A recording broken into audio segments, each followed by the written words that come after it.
Hey everybody, it's Liz, the official craft nerd. Welcome back to my channel.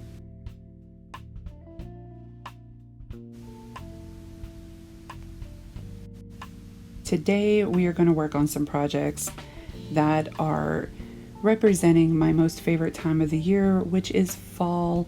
And you guys, I don't know about you, but I'm so ready for that. Down here in Texas, it has been so hot and so disgusting and gross. Like, I am just ready for some cooler weather. So hopefully these projects will just usher in that new season for us and give us some relief here. But we are going to make some really cute, easy, and affordable pumpkin, shabby chic pumpkin, mind you, pieces that you can add to your fall decor this year.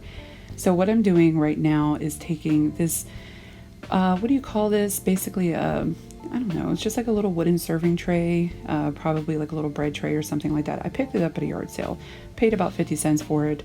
It's very lightweight, easy to use.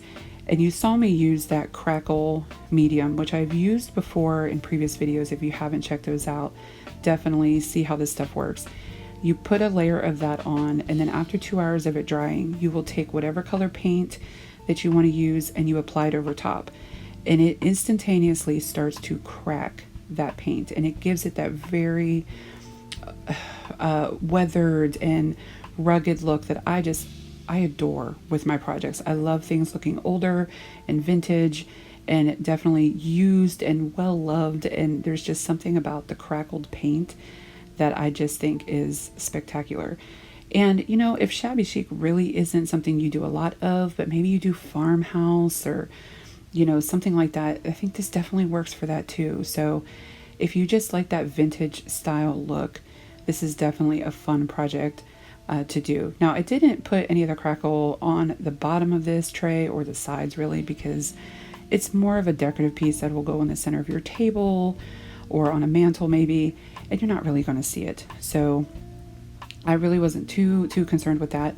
But once that's dried, we're going to work on these little itty bitty pumpkins. Now, these I actually pulled off of a wreath that I picked up probably during clearance time from Hobby Lobby, when everything is like being closed out because it's the end of the season.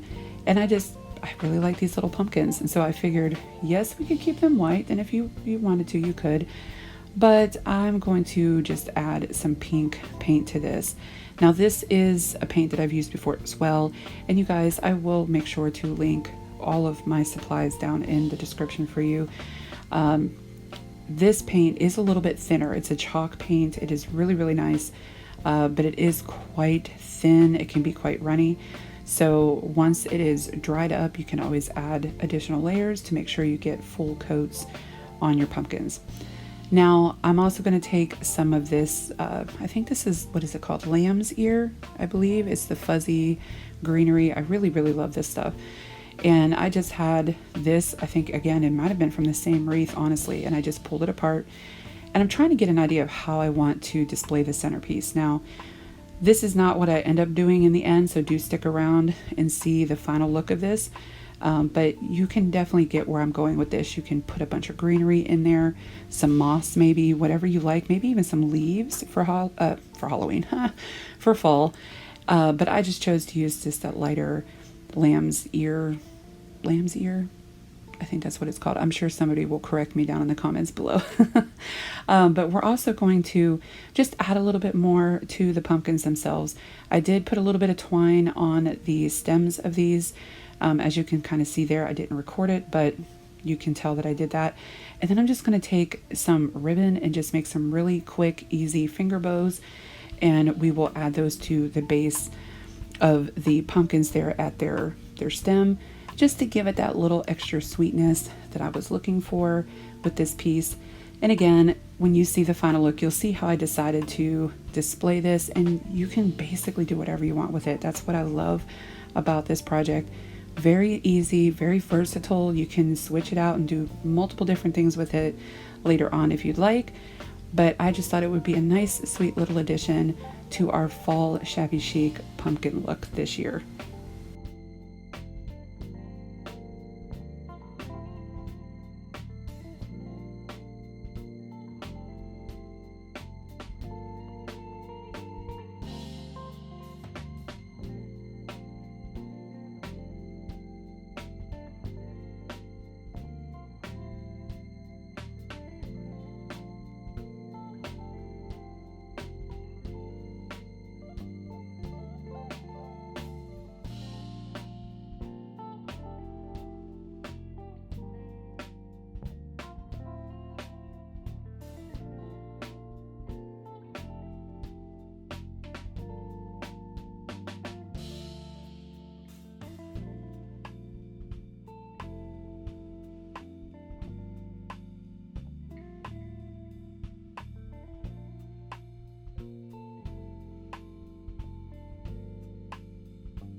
All right, you guys, for this second project, I'm going to dive back into using a medium that I absolutely love to use, which is the air dry clay.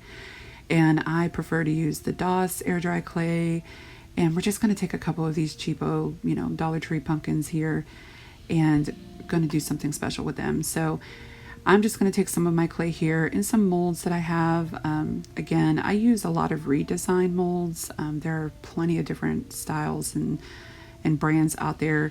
I have quite a bit that I've just found on Amazon. Any kind of silicone mold will work most of the time. It depends. If it's really, really, really intricate, you may have a little difficulty when it comes to using the clay.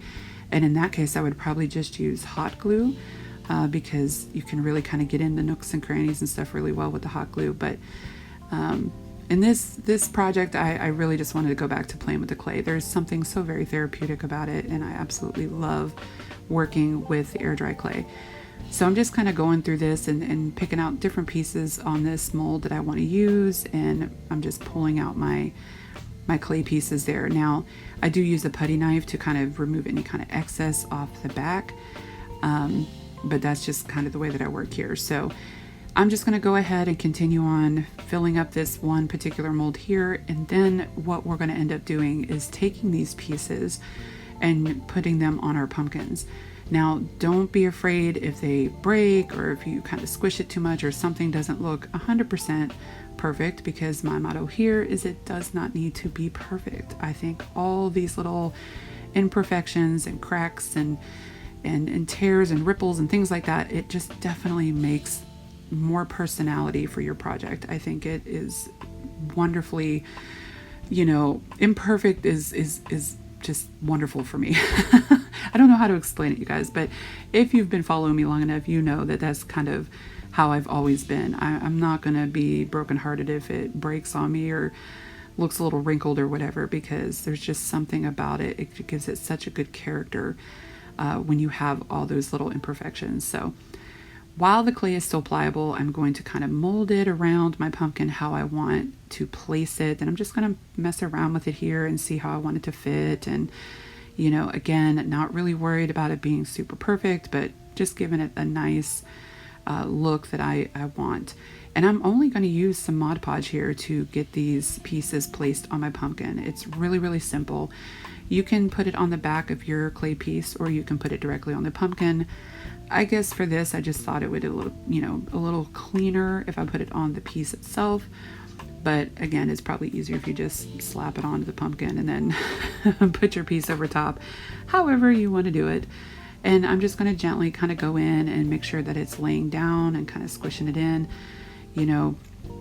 making sure that it is just the way that I want it to look, not really necessarily wanting it to be super perfect. I guess I've said that a lot, but you guys know how it works with me. I don't know. I'm weird that way, I just really, really enjoy it coming out looking unique, because in my mind, if it looks like everybody else's, work, then you're not being your original self. Be you.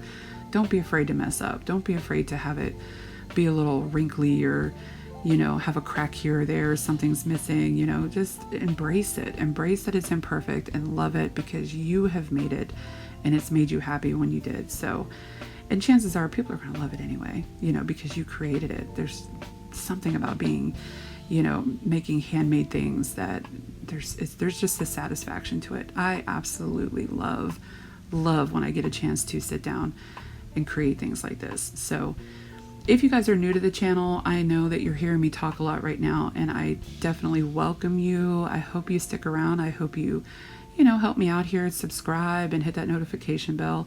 I have really kind of been MIA this summer, really focusing on a lot of other projects and, things with life, family, and me personally, just health-wise, just really wanting to take time for me. And I wish I could be fully dedicated, to having a dozen videos out every month, and it's just not been what I can do. So hopefully I'm going to be able to get you at least one a week for now until I can really kind of devote more time to it. So, but thanks again if you're here. I really appreciate you guys and all of my wonderful friends that, check up on me and leave me wonderful comments below, you guys. I love you so much. Thank you for still sticking around, even though I am not like every other YouTuber out there and putting out consistent content. You know, YouTube doesn't like that. It doesn't like to promote you if you're not out there hustling every day, and I just don't have the time, you guys. I'm so sorry, but I'm gonna do better. So enough with the shill. You see me here using a different product. Now this is something called Wood You Bend, and I will make sure that I put it down in the description too. I love this stuff, you guys. This is actually wood. It's an actual wood product. But if you hit it with your heat gun, it becomes pliable. Like, it'll start to bend and you can actually form it around something. And I think it is just the coolest product. I was so excited when I came across it not too long ago, and I've used it in a few different videos before. It is super, super fun to do, and especially on these little projects. But y'all, if you're into like flipping furniture and doing big projects, they have some incredible pieces that really do help accentuate furniture pieces, and it's awesome. Like, one day, that's a dream of mine. One day I'll be able to start doing some cool stuff like that, some big projects. But until then, I will be just happy making these little pumpkins here, because really it's going to just enhance this cheap little foam pumpkin that you get from Dollar Tree, you know. And I just love it. I love it. So I'm using hot glue on this, but again, you can just use wood glue if you're doing like furniture stuff. If you're doing wood to wood, I would use wood glue, but in this case, I'm just going to use some hot glue, and it's going to stick on there just fine. And it's awesome. I love this stuff. So if you haven't heard of it, it's called Wood You Bend. Super, super cool. I love it. Just check out their website, check out their different products. There's a lot of different things that they create with this stuff, and it is just so cool. Now that we have all of our details on there, I'm painting. Now, I don't know why. I know I was recording, but I cannot find the video of me painting the other pumpkin. But as you can tell, I have painted them both with my Waverly plaster. I really think these look super cool, just white, like completely white. But I think you guys know me. And I think you know that I tend to keep going. I don't just stop at white. So I am going to age this up a bit and just kind of give it a little bit more character. And so I'm taking some Waverly Moss, I believe is the color, and I'm just going to kind of dab it into the little crevices here, and you know, get those little details to kind of pop out on, you know, the floral and all the places that I put the clay down. And I really liked how this looked. Now you can do this if you like it. Again, these projects that I create, you know, I'm inspired by other people. I get inspired by Pinterest or other crafters, you know, from time to time. And I just really like the fact that you can just make these things your own. Do it the way that you would really like to do it. You don't have to do it verbatim on how I do things. So if you don't want to add this color, you don't have to add this color. You can put whatever color you want. If you're more into, you know, the golds and darker tones, definitely use those. But for this, because I am wanting to kind of keep it with that very light and airy Shabby Chic style, I'm going to keep with this green, this really pretty moss. I really do like this color. And again, it's just going into the kind of weathered, aged look, the very vintage, you know, been around a while type stuff that I just super, super enjoy. Now, I did try this other color. I want to say this was called Java, and I believe it's by Folk Art Chalk Paint. And it's kind of a really deep brown, which was okay, but it was a little bit too dark for me. So I didn't do it as much as the green. I just did a little bit, but then I kind of just came back over with the Waverly Antique wax, because for me, this is like my go-to when it comes to aging things up. And I'm just going to kind of take any of the excess off there. So it's really, as you can see, it kind of gives it that very aged, almost like it's got, you know, patina on it, and just aged really, really well. I love it. I love it.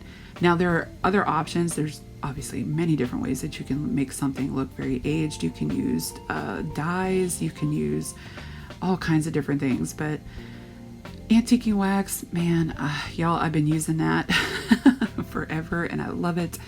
And it's just my go-to, you guys. So, but like I said, do what you guys want, however, however you want to do it. It's your thing. So, but I really enjoyed how these were coming out, and it was the look that I was going for. So I was definitely very happy with that.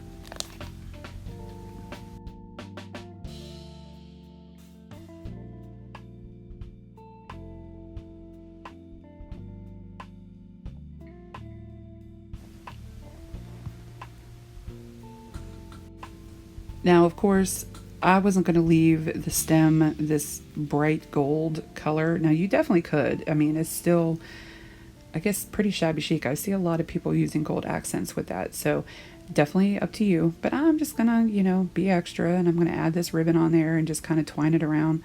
You could use just regular old, twine if you want. I mean, it's definitely up to you, but I just went with it. No rhyme or reason. And then I go to using my favorite, which is just finger bows, and making really pretty little accent bows that we can add to the stems of our pumpkins. And once you see how the final product comes out, I think you're going to see why I love it so much. These are just really easy, quick little projects that you can throw together, taking those basic, plain foam pumpkins that you get at Dollar Tree, and you can just, spruce it up to your liking, and, just making it what you want, the look that you're looking for. So, and to me, these were just perfect little shabby chic, aged vintage pumpkin decor that I will be very proud to add to my home decor this fall.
Okay, so lastly, guys, this project was super fun to make too.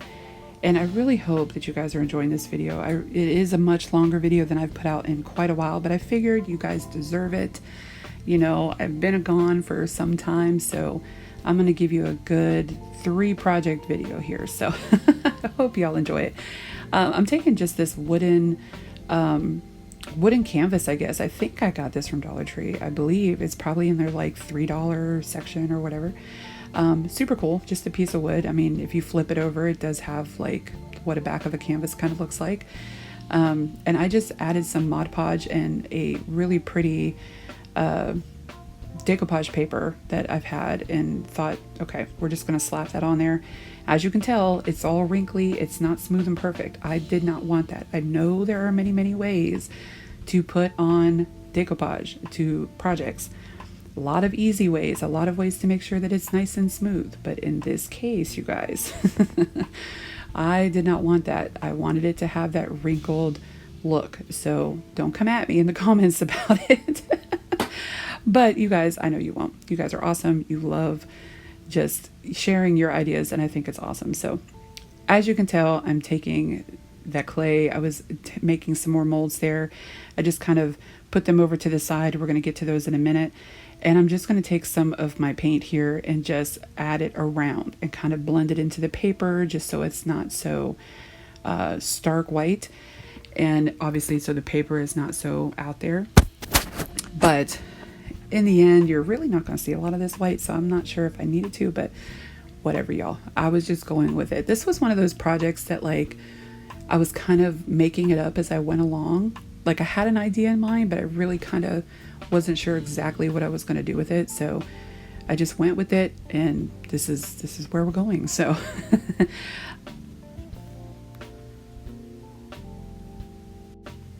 So I'm just taking these clay border pieces that I created and I'm piecing them along the outside of this canvas. Now, I want it to look like a picture frame. That was kind of the whole point of it. So I think it actually worked out quite well once I had it all in place there.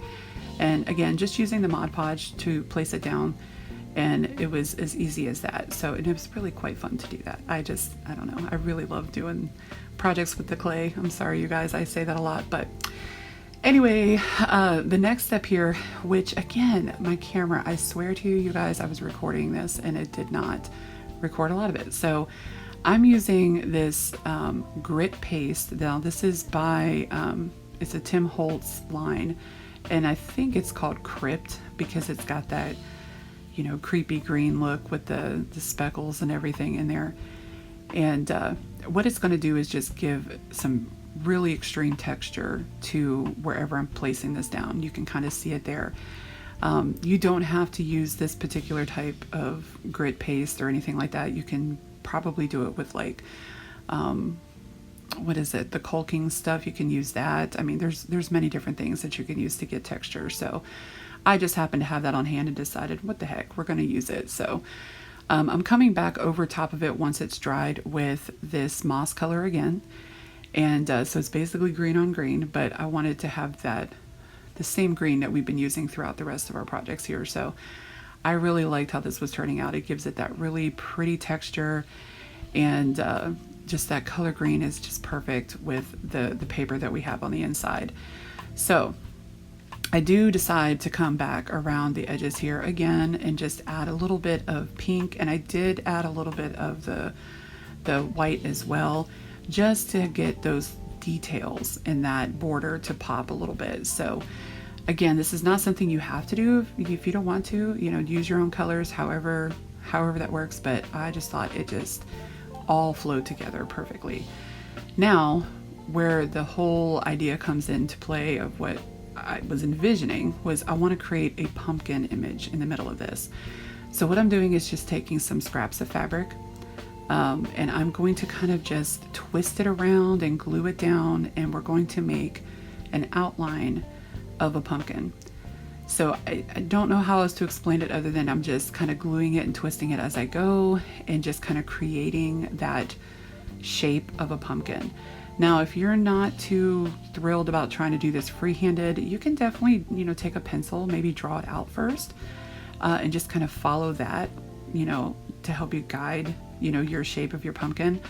I just went for it and decided to freehand it, and I'm sure it could have been a much nicer looking pumpkin if I would have taken the time to maybe give myself a little stencil or something, but I didn't. I decided to just go for it. So this is what I'm doing here. As you can see, just kind of running a strip of hot glue, twisting my fabric, and placing it down.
Now, once I have the outline finished, I knew I wanted a stem, and I just took this little tassel off of a ribbon that I had, used that.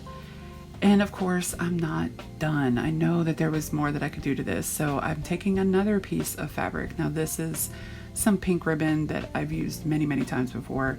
I think I got it off Amazon. And I'm just gonna try to kind of create like a stem. Like if you ever see like, I don't know, it kind of makes me think of like Cinderella, you know, where the pumpkins had these really long, windy, twisty stems that kind of just float around it. It's kind of what I was going for here with this pink ribbon. Whatever, take it as you will, if that's how it turns out or not to you. But I just had fun with it, you guys. I was really enjoying the process of just creating it as I go. And that's really all I'm doing here, is just kind of winding it around, and we're going to loop it down around the bottom. And I think it looks cool, you know, and you can definitely use maybe a green ribbon if you want it to be more literal that it is the stem from the pumpkin. But I wanted to keep with these colors. Again, the decoupage paper that's in the back, I love it. I think it is super pretty. I love the colors in it. So I really wanted to accentuate those colors using this ribbon and using, you know, the green paints and everything around it. So hopefully that comes across the way that I was seeing it. I actually really, really love how this one turned out. And it's just unique because I made it, you know, and that's kind of what I'm going for with these types of projects, you guys, where you have that creativity to do as you want to do, you know, and create it like you want to create it. So here I am again, making a finger bow, because of course, what would a project be if I don't have a little cute bow to add to it? And of course, we're going to add it to the stem right there at the top. And then we're just going to add a little half bead that, again, is something I've used many times before too. Really easy to add a little decal there. Boop, that's it. That's all she wrote on that, you guys. That is it for this video. I know I've talked a lot, but y'all, I missed you. I've missed you guys so much, and I just really hope that you enjoyed this video. I hope you enjoyed these projects. Please let me know what you think down in the comments below, and share some love, you guys. I hope to see you guys real soon in the next video. Take care, y'all. Stay safe. I love you. Bye-bye.